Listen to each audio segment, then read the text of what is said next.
Welcome back, students. I hope you all are in good health. Students, we have discussed all those factors which contributed to the successful establishment of the British Empire in India.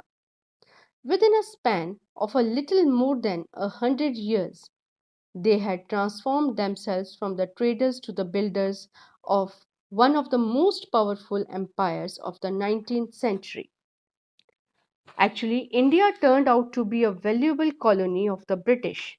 It was often referred to as the jewel in the crown of the British Empire. India was an important source of raw material for the British and the largest market for their goods. To be able to administer it effectively, the British adopted several political, economic, and social policies through the 200 years of their rule here. Under this, the impact of British rule was also seen in the field of education. And this is our today's topic. What impact they had put up in the field of education. Students, before the coming of the British, education in India was largely traditional, and we call this method as a native education system. There were pathshalas and madrasas for elementary education. Primary schools were there to just literate enough to maintain accounts.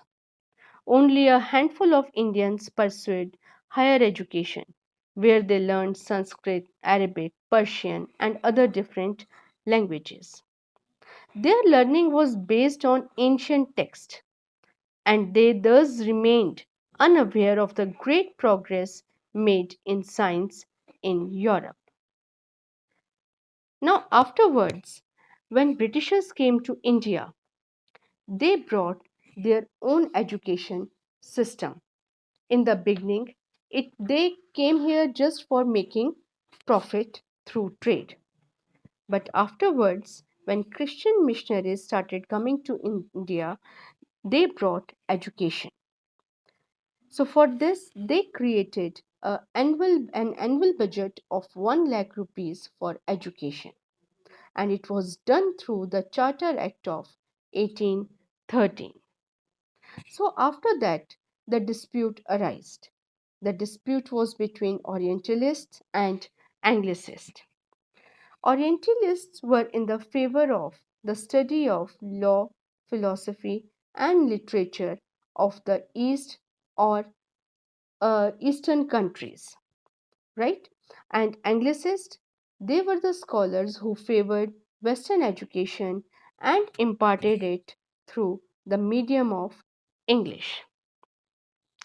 So, at last, what happened that in 1835, Lord Macaulay declared his famous minute, we called it as the Macaulay Minute, and under this, they have mentioned that Western education with English as the medium of instructions was formally introduced in India. So, for this, in 1844, the government declared that Indians who knew English would be given preference in government employment, and this further popularized Western education. Students, now we are going to discuss about the Wood's Dispatch. Actually, what happened in 1854, Sir Charles Wood worked out a plan for education, which was known as the Wood's Dispatch education. And according to this plan, universities with affiliated colleges were set up in each of the presidency towns of Kolkata, Mumbai, and Chennai. Primary schools, where the regional languages was the medium of instructions, were to be set up in the districts. Now, after that, what happened? Under this, they had started this system of education, Western education, keeping these points in their mind that it would provide or it would give benefits for the expansion of trade and commerce. It would further lead to the creation of new demand for English goods, and it would supply a new lot of skilled Indians who can work in their administrative offices. And further, under Wood's dispatch, they had also proposed certain measures which could improve the education system, in which they had mentioned about the setting up of education departments.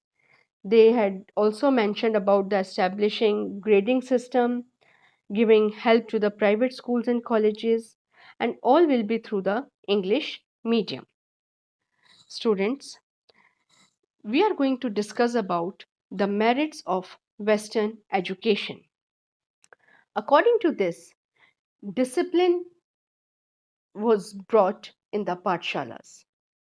Teaching was started based upon textbooks, okay, and new system of examination was set up. According to that, teacher too had to follow a fixed timetable and curriculum, and the students had to pay the regular fees. Right, students? Different universities were set up in 1857 in major cities like Bombay, and presently we called it as Mumbai, Chennai, Kolkata.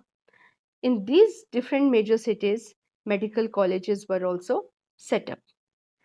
Students, very important point, at that time the Indians learned new concepts of liberty, nationalism, and socialism through Western education only. And that became one of the greatest help in attaining the independence in 1947, as we came to know about the meaning of liberty, that is freedom. Students, along with this, we have demerits or disadvantages also of the Western education. Education, this Western education was not for all. It was only restricted to the rich people because it was very expensive, right? And the traditional Indian system of education started decline. The major educational institutions were only situated in big cities. Small cities, towns, and villages, all they were neglected, right? Education of girls was also neglected. Now, afterwards, we can say that this new system completely sidelined Indian contribution in the fields of literature and science.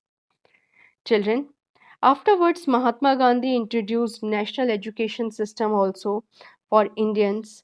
Okay, and in this Rabindranath Tagore also came forward and he opened an educational institution named as Shanti Niketan in 1901. Right, children? Now, till this much, we have completed our topic, impact of British policies on education on Indians. So, till then, goodbye and take care of yourself. All the very best.